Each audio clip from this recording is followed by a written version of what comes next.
이제 우리 같이 하나님 말씀 받겠습니다. 이 복된 시간 하나님께서 우리에게 주시는 말씀은 에베소서 2장 1절부터 10절까지 말씀입니다. 에베소서 2장 1절부터 10절까지 말씀, 진노의 자녀로부터 새 창조로라는 제목으로 이제 우리 하나님 말씀 받겠습니다. 우리 에베소서 2장 1절부터 10절까지 말씀 같이 한 절씩 교독하도록 하시겠습니다. 그는 허물과 죄로 죽었던 너희를 살리셨도다. 그때의 너희는 그 가운데서 행하여 이 세상 풍조를 따르고 공중의 권세 잡은 자를 따랐으니 곧 지금 불순종의 아들들 가운데서 역사하는 영이라. 전에는 우리도 다 그 가운데서 우리 육체의 욕심을 따라 지내며 육체와 마음에 원하는 것을 하여 다른 이들과 같이 본질상 진노의 자녀이었더니 긍휼이 풍성하신 하나님이 우리를 사랑하신 그 큰 사랑을 인하여 허물로 죽은 우리를 그리스도와 함께 살리셨고 너희는 은혜로 구원을 받은 것이라. 또 함께 일으키사 그리스도 예수 안에서 함께 하늘에 앉히시니 이는 그리스도 예수 안에서 우리에게 자비하심으로써 그 은혜의 지극히 풍성함을 오는 여러 세대에 나타내려 하심이라. 너희는 그 은혜에 의하여 믿음으로 말미암아 구원을 받았으니 이것은 너희에게서 난 것이 아니요 하나님의 선물이라. 행위에서 난 것이 아니니 이는 누구든지 자랑하지 못하게 함이라. 우리는 그가 만드신 바라 그리스도 예수 안에서 선한 일을 위하여 지으심을 받은 자니 이 일은 하나님이 전에 예비하사 우리로 그 가운데서 행하게 하려 하심이니라. 아멘. 네, 바울은 에베소서를 시작하면서 은혜와 평강이라는 인사말로 시작했습니다. 이것은 에베소서의 주제와도 연결되어 있죠. 하나님의 은혜와 평강을 받아서 누리는 일에 부르심을 받은 교회를 이야기하고 있는 것, 그것이 바로 에베소서의 목적입니다. 이것이 또한 바울이 1장에서 진행한 인사말인 것이죠. 바울은 다른 서신서들까지 보게 되면 이러한 인사말을 통해서 지금 쓰고 있는 편지의 주제를 이렇게 드러낼 때가 참 많습니다. 인사말에 나타난 주제를 통해 드러나는 그 안타까운 사실이 하나 있는데요. 그것은 바울의 편지를 받는 대부분의 교회가 인사말 속에 나타난 편지의 주제와 반대의 현실에 처해 있거나 그런 삶을 살고 있기 때문에 그렇습니다. 에베소 교회도 마찬가지죠. 에베소 교회는 은혜와 평강, 이 바울이 선포하고 있지만 이 은혜와 평강을 누리지 못하는 교회였다라는 것이죠. 왜 은혜와 평강을 누리지 못하였을까요?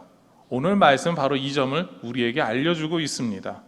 바울은 우리에게 먼저 왜 은혜와 평강을 누리지 못하였는가, 이것을 보기에 앞서서 좀 핵심적인 것을 먼저 보기를 원합니다. 바로 1절서부터 3절에 나오는 핵심적인 표현들인데요. 허물과 죄로 죽었던 이 세상 풍조를 따르고 공중의 권세 잡은 자를 따랐으니 본질상 하나님의 자녀, 이렇게 표현되는 세 가지 표현들이 있습니다. 바울은 우리가 하나님의 진노를 받아야 하는 죄인으로 죄로 인해 이미 죽었던 존재라고 하는 것을 말하고 있습니다. 확실하게 우리는 죽었다라는 것이죠. 여러분, 그것을 믿으십니까? 지금 나는 살아있는데요, 나는 살아서 숨을 쉬고 있는데요, 오늘 살아있기 때문에 교회에서 예배드린 거 아닙니까? 이런 이야기를 우리는 할 수 있습니다. 생각해 보시기 바랍니다. 우리는 죄로 인해 죽을 뻔하였다라고 말합니다. 그런데 성경은 분명히 이야기하고 있는 것, 바로 못 받고 있는 것은 이미 죽었다라고 이야기를 합니다. 우리가 알고 있는 것보다 조금 더 우리 상태가 하나님 보시기에, 하나님이 결론 내리기에 우리는 아니다라는 것이죠. 이것은 우리의 육이 죽어 있다, 물론 이미 죽어 있는 상태지만, 그리고 지금 우리가 이렇게 숨을 쉬고 있지만 여러 가지 것보다 더 중요하게 이야기하는 것이 있습니다. 바로 영의 상태입니다. 우리의 영의 상태가 죽어 있다라는 것이죠. 그것이 바로 오늘 우리에게 이야기하는 이미 죽었다라고 하는 이야기입니다. 특히 칼빈과 같은 주석자들은 죄로 인해 죽었다라고 하는 이 표현은 하나님께서 원하시는 선을 절대로 행할 수 없는 상태다라고 이야기를 하고 있습니다. 하나님의 선을 행할 수 없기에 우리의 영이 이미 죽어 있다라는 것이죠. 여러분이 하나님께서 원하시는 선을 행하는 그런 사람을 보신 적 있습니까? 우리 동부교회 안에서 말고요, 다른 교회 안에서도 말고요, 세상 사는 사람들 중에 그렇게 하고 있는 분들이 있습니까? 여러 사람들을 보게 되지만 여러 세상에서 방황하면서 술 마시면서 떠들고 다니는 사람들 중에 그 사람들을 향해서 저 사람은 하나님의 선을 행하는 사람이다라고 말할 수 있는 사람이 있습니까? 아무도 없습니다. 심지어 착하게 산다라고 하지만 그 사람은 하나님을 보고 착하게 사는 게 아니라 다른 사람들에게 나는 나쁜 사람이 되기 싫으니까라고 하는 그런 전제가 깔려 있습니다. 그런데 우리 성도는 어떻습니까? 하나님이 원하시니까, 하나님께서 그것을 바라시니까라고 하는 깔려 있는 거죠. 왜냐하면 하나님을 바라보느냐 바라보지 못하느냐, 가장 이 하나만으로도 영이 죽어 있느냐 살아 있느냐를 알 수 있다라는 것입니다. 우리가 죄를 행하는 상태에 대해서 2절은 이렇게 말하는데요. 너희는 이 세상 풍조를 따르고 공중의 권세 잡은 자를 따랐으니, 우리가 하나님과 무관한 상태였음을 말합니다. 하나님을 따르지 않고 이 세상 가운데에서 하나님의 뜻에 불순종하며 살았었다라고 이야기하는 것이죠. 세상 사람들과 똑같이 우리가 하고 싶은 것, 우리가 누리고 싶은 것, 죄를 짓는 그 모든 자리에 있었다라고 하는 걸 이야기하는 겁니다. 그래서 우리가 본질상 진노의 자녀였었다라고 이야기를 하죠. 죄인으로 태어났었고 죄인으로 죽을 수밖에 없었다라는 겁니다. 그리고 그 본질상 진노의 자녀의 모습 3절에 나오게 되죠. 우리도 다 그 가운데서 우리 육체의 욕심을 따라 지내며 육체와 마음에 원하는 것을 하여, 우리가 죄인인지 아닌지에 대해서 쉽게 알 수 있는 것, 그것은 우리가 행하는 일들을 어떤 기준에 따라서 하고 있는가, 그것을 파악하면 된다는 것입니다. 하나님의 말씀의 뜻에 따라 행하면 의인이고 하나님의 말씀의 뜻에 따르지 않으면 죄인이다라는 겁니다. 여러분이 스스로에게 물어보시기를 바랍니다. 나는 하나님의 뜻대로 행하기를 원하는 사람인가? 아니면 내 뜻대로 살기를 원하는 사람인가? 여러분은 어떠한 기준으로 살고 계십니까? 여러분이 오늘 아침에서부터 교회 나오셔가지고 지금 이 시간에 계시기까지 하나님이 원하시는 뜻이기 때문에 계신 겁니까? 아니면 그냥 내 생각엔 이게 맞는 것 같아서라고 이야기하고 싶으십니까? 오늘 성경 말씀은 내 생각이 아니라 하나님의 뜻에 맞는지를 보라라는 이야기를 하고 있는 것이죠. 저는 이러한 질문에 여러분이 하나님의 뜻대로 행하기를 원하시는 그런 분들이 되기를 소망합니다. 우리는 하나님의 뜻에 순종하지 않는 죄로 분명히 죽었습니다. 그런데 지금은 살았다라고 말하죠. 그 이유에 대해서 5절에서 이렇게 표현합니다. 허물로 죽은 우리를 그리스도와 함께 살리셨고, 하나님께서 허물로 죽은 우리를 그리스도와 함께 살리셨음을 말합니다. 그리스도가 부활하실 때, 하나님께서 그리스도를 부활하게 해주실 때 우리도 함께 살았다라는 것이죠. 우리가 이제는 살아서 하나님의 뜻대로 행할 수 있는 사람이 되었다, 살아있다라는 것입니다. 우리 육체의 뜻, 내 마음과 뜻대로 살던 우리가 이렇게 살게 된 이유, 그 이유에 대해서 우리는 생각을 해봐야 될 것입니다. 왜 하나님께서 하나님의 말씀에 불순종하는 우리를 살려주셨을까요? 이제는 순종할 수 있게 해주신 이유에 대해서 우리는 확인해 보고자 합니다. 우리가 살 수 있는 이유에 대해서 4절에서 표현하고 있습니다. 우리 같이 4절 말씀 같이 읽겠습니다. 시작. 긍휼이 풍성하신 하나님이 우리를 사랑하신 그 큰 사랑을 인하여. 그렇습니다. 우리가 살게 된 이유, 그것은 단 하나죠. 하나님의 사랑 때문입니다. 여러분이 아침부터 나와서 지금까지 예배할 수 있고 찬양할 수 있고 기도할 수 있고 하나님께 감사할 수 있는 그 모든 것의 이유가 하나님이 저와 여러분을 사랑해 주셨기 때문이다라는 것이죠. 우리를 살리신 하나님의 그 사랑, 얼마나 이 하나님의 사랑이 놀랍습니까? 성경은 하나님의 사랑을 여러 모습으로 표현하고 있습니다. 그렇지만 오늘 말씀에서 이야기하는 하나님의 사랑의 모습은 긍휼이 풍성하심을 강조합니다. 긍휼이 풍성하다라고 하는 것은 하나님께서 한결같은 풍성한 사랑을 가지셨다, 혹은 끝이 없는 사랑이다라고 하는 것을 표현합니다. 우리가 우리의 죄로 인해 이미 죽었음에도 우리를 사랑하셔서 우리의 영혼을 살리시겠다라고 하시는 태도와 하나님의 마음을 말하는 겁니다. 우리가 죄로 인해서 죽었고 하나님과 교제할 수 없습니다. 가까이 할 수 없습니다. 그리고 심지어 의로우신 하나님은 우리와 함께 만나실 수조차도 없습니다. 근데 그 하나님께서 어떻게 하셨습니까? 자신의 아들 예수를 인간이 되게 하시고 우리 때문에, 우리 대신에 십자가에서 못 박혀 죽게 하셨습니다. 그것이 하나님의 사랑이라는 것이죠. 그래서 우리는 이렇게 이야기할 수 있습니다. 우리가 하나님의 뜻대로 행하지 않아서 이미 영적으로 죽었음에도 살려주셨다. 우리 스스로가 하나님의 선한 일을 할 수 없음에도 생명을 주셔서 선한 일을 할 수 있도록 우리의 생각과 태도와 마음을 바꿔주셨다. 이런 것들을 뜻하는 겁니다. 그리고 무엇보다도 우리의 영이 완전히 죽었지만 선한 일을 할 수 있도록 새로운 생명을 저와 여러분에게 주셨다. 이것이죠. 우리는 그러기 때문에 새 생명이다라고 이야기합니다. 이미 거듭나서 새롭게 살고 있는 생명을 우리는 누리고 있는 겁니다. 지금 저와 여러분의 삶은 하나님의 선한 일을 할 수 없음이 아니라 하나님께서 원하시는 선한 일을 충분히 행할 수 있는 그런 삶을 살 수 있는 사람들입니다. 이것이 우리가 부활했음을 뜻하는 표현인 것이죠. 이미 부활해서 하나님의 자녀답게 살고 있는 것입니다.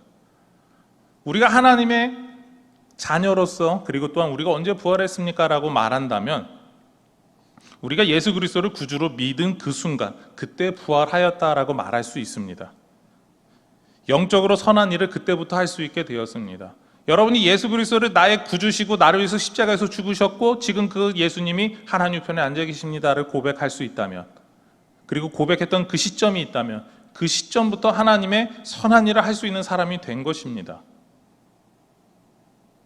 특히 교회 안에서 이렇게 많은 선한 일을 감당할 수 있는 것, 그것이 우리가 세워진 목적입니다. 그래서 우리가 하나님의 일을 하면서 선한 일을 더 많이 할 수 있었는데, 더 열심히 할 수 있었는데, 혹은 멋지게 할 수 있었는데와 같이 아쉬워하는 이유가 여기에 있습니다. 왜냐하면 우리는 세상 사람들과 다르게 하나님의 선한 일이 무엇인지 알고 있고 그것을 행하려고 하는 욕심도 있기 때문에 그렇습니다.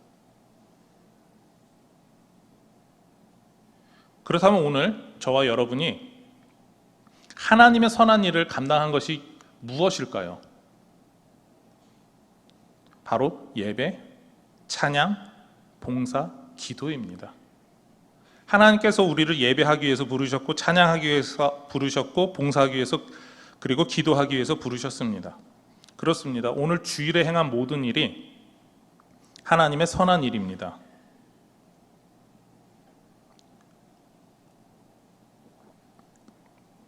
우리를 사랑하신 하나님을 알리기 위해 교회 안에서 함께 행하기 위해 행하는 그 모든 일이 하나님께서 원하시는 선한 일입니다.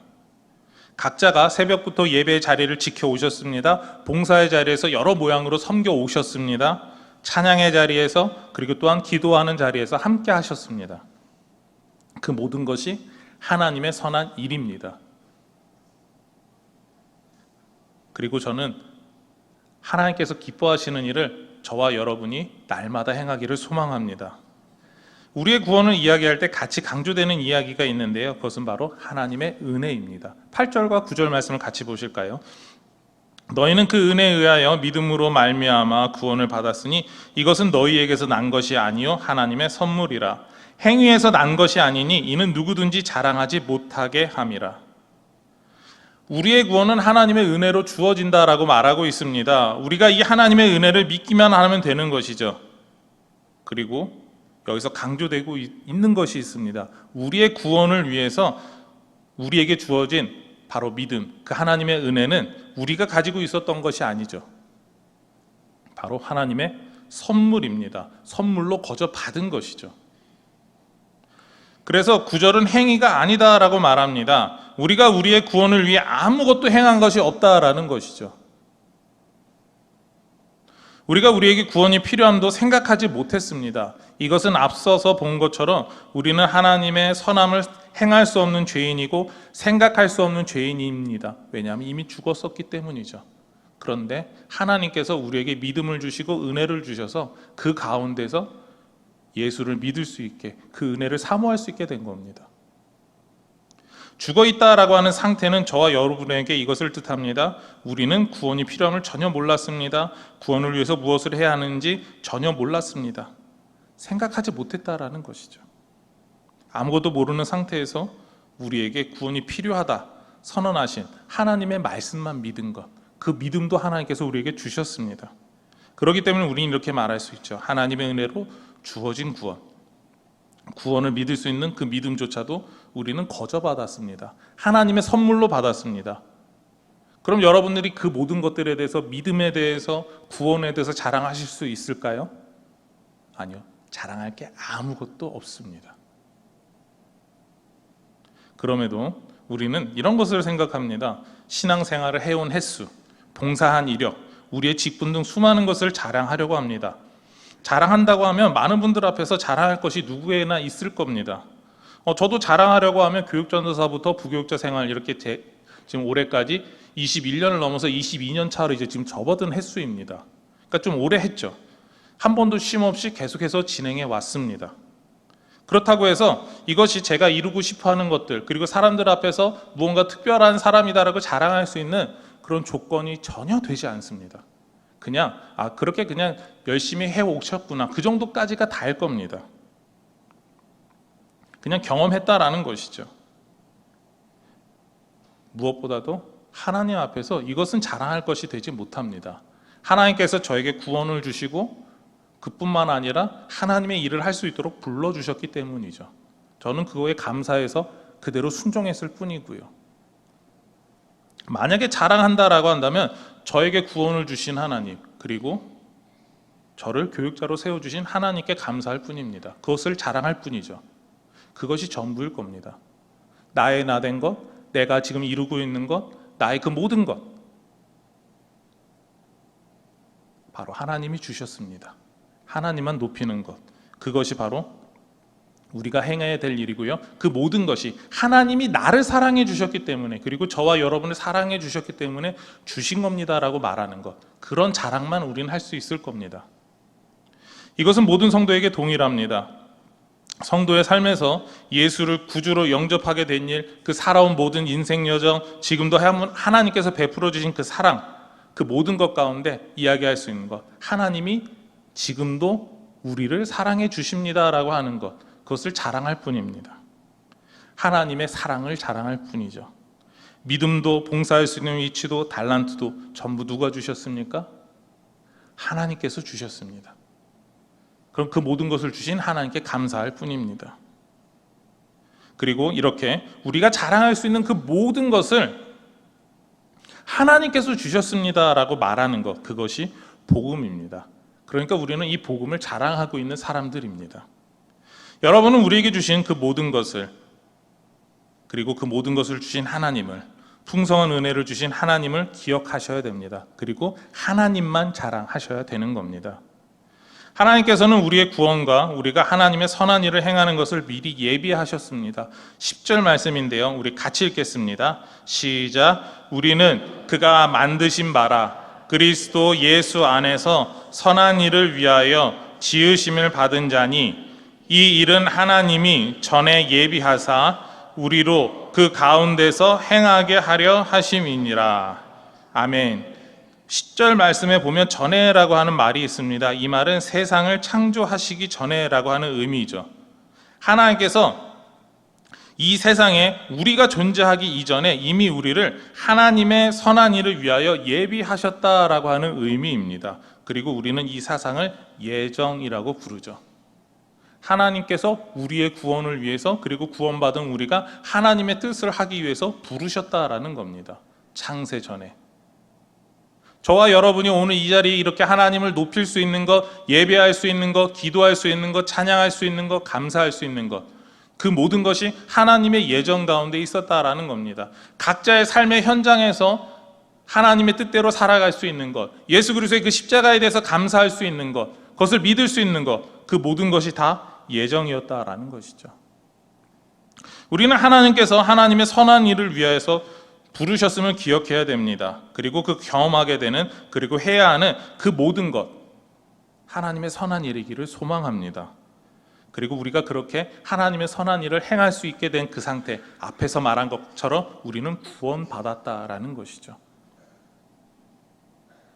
구원받은 성도이기에 그럼 그에 합당하게 우리는 선한 일을 행해야 합니다. 표현이나 말이 계속해서 반복하고 회전하듯이 돌고 있습니다. 이 모든 것이 유기적으로 그리고 동시에 일어난 일이기 때문에 그렇습니다. 논리적으로 표현하면 이렇게 말할 수 있겠죠. 우리 화면 한번 같이 보실까요? 하나님께서 구원을 예정하셨습니다. 그리고 하나님께서 부르셨습니다. 그래서 우리가 교회가 되었죠. 그리고 하나님께서 예수 그리스도를 믿게 하셨습니다. 하나님께서 저와 여러분이 회개하고 하나님의 뜻대로 살도록 이끄십니다. 그리고 무엇보다도 우리가 예수 그리스도를 닮도록 보호해 주시고 계시죠. 그리고 마지막으로 하나님 나라에서 하나님을 찬양하는 자리에 세워 주실 겁니다. 이것이 우리의 그 모든 구원의 순서이고 여정입니다. 우리의 신앙 여정이라고 말할 수 있는 것이죠. 그리고 구원받은 우리는 교회 공동체 안에서 서로를 섬기며 하나님 앞에서 봉사하며 신앙생활을 하고 있습니다. 우리는 각자의 위치에서 다양하게 교회 일을 하고 있습니다. 여러분이 각자가 하고 있는 일들이 정말 다르실 겁니다. 왜 이렇게 다르게 일을 하고 있을까요? 7절 말씀 우리 같이 한번 읽으실까요? 시작. 이는 그리스도 예수 안에서 우리에게 자비하심으로써 그 은혜의 지극히 풍성함을 오는 여러 세대에 나타내려 하심이라. 아멘. 우리의 구원을 허락하신 하나님의 은혜의 풍성함을 나타내기 위해서라는 것이죠. 하나님의 구원을 그리스도 이후 모든 사람들에게 나타내기 위한 방법으로 저와 여러분이 교회 안에서 각자가 다른 일을 하고 있는 겁니다. 여러분이 하고 있는 일, 그냥 교회에 오니까 습관적으로 행하고 형식적으로 행하는 일이 아니다라는 것입니다. 교회의 일을 각자의 위치에서 감당하는 그 모든 것이 복음의 일이다라는 것이죠. 여러분이 예배를 드리셨습니다. 찬양을 부르셨습니다. 기도하셨습니다. 감사하셨습니다. 또한 성도 간의 교제도 나누시고 서로가 같이 서로에게 위로하는 일도 하셨습니다. 서로의 또 삶에서 하나님께서 한 주간 동안 행하셨던 일들에 대해서 혹은 이제 우리 다락방 하면서 다락방 속에서 하나님께서 우리 일 어떻게 하셨는지, 지난 여름방학에 어떻게 하셨는지 그 일을 나누는 것, 그 모든 것이 바로 복음에 관련된 일입니다. 성도가 살아가는 그 모든 일이 교회에 관련된 일이고, 교회에 관련된 일은 전부 다 복음입니다. 하나님께서는 저와 여러분을 하나님의 복음을 증거하는 위해서 예정하시고 불러주시고 세상에서 그리스도와 함께 승리를 누리게 하십니다. 그리고 우리는 이것을 또한 은혜라고 표현하는 것이죠. 여러분, 이 하나님의 은혜에 어떻게 감사해야 하겠습니까? 어떻게 찬양해야 하겠습니까? 어떻게 영광 돌려야 하겠습니까? 그것을 결정하고 나아가는 것이 우리가 복음을 위해서 사는 방법이고 우리의 모습일 것입니다. 그렇기 때문에 감사와 찬양과 영광이 우리가 교회 일을 하는 이유이며 목적이 되어야 합니다. 이미 하나님께 받은 그 은혜에 감사하고 감격해서 행하는 일, 그것이 바로 우리가 복음대로 사는 방법이고 이유여야 합니다. 여러분의 나이, 여러분의 능력, 지금 현재 상태, 여러 가지 몸의 건강, 그런 것, 그 이상의 것, 바로 우리 복음에 대해서 어떻게 감당하느냐, 그것이 더 중요하다라는 것이죠. 나는 주일날 예배 드리는 1시간밖에 감당하지 못합니다라고 하며, 그럼 그 예배 시간에 충분히 감당하십시오. 하나님께서 주신 은혜를 누리십시오. 그것이 복음을 감당하는 일입니다. 그리고 그 복음을 감당했던 그 힘을 가지고 세상 가운데 하나님을 자랑하시면 됩니다. 그것이 복음을 온전히 감당하는 일입니다. 그래서 우리는 이렇게 정의할 수 있습니다. 우리 모든 동부교회 식구들의 삶의 현장과 삶에서 행하는 모든 일의 시작은 하나님의 은혜입니다. 우리가 교회 일을 행하는 이유는 하나님의 은혜에 감사해서입니다. 그리고 삶의 현장에서 우리가 살아가는 그 목적, 그리고 하나님의 뜻을 나타내야 됩니다라고 하는 것도 하나님의 은혜 때문입니다. 그것을 기억하시기를 소망합니다. 오늘 말씀의 결론입니다. 우리는 죄 가운데 완전히 죽었습니다.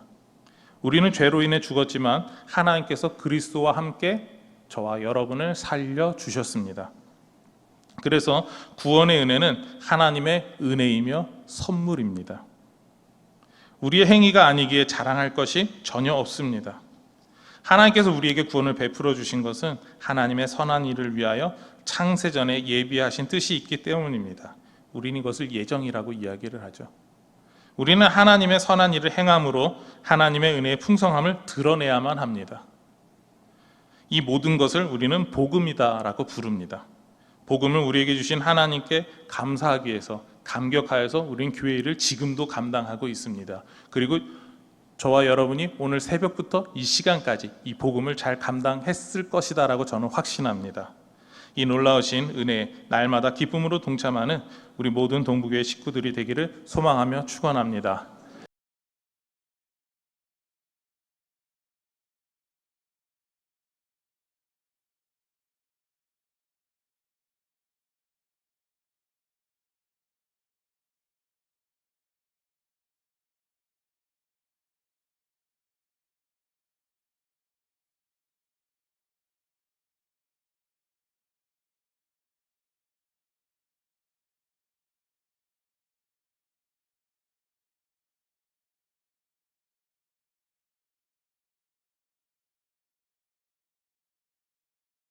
이 시간에는 우리 아침서부터 공지했던 대로 우리 남성 중창팀 우리 같이 찬양하는 시간 갖도록 하겠습니다.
박수로 화답하겠습니다.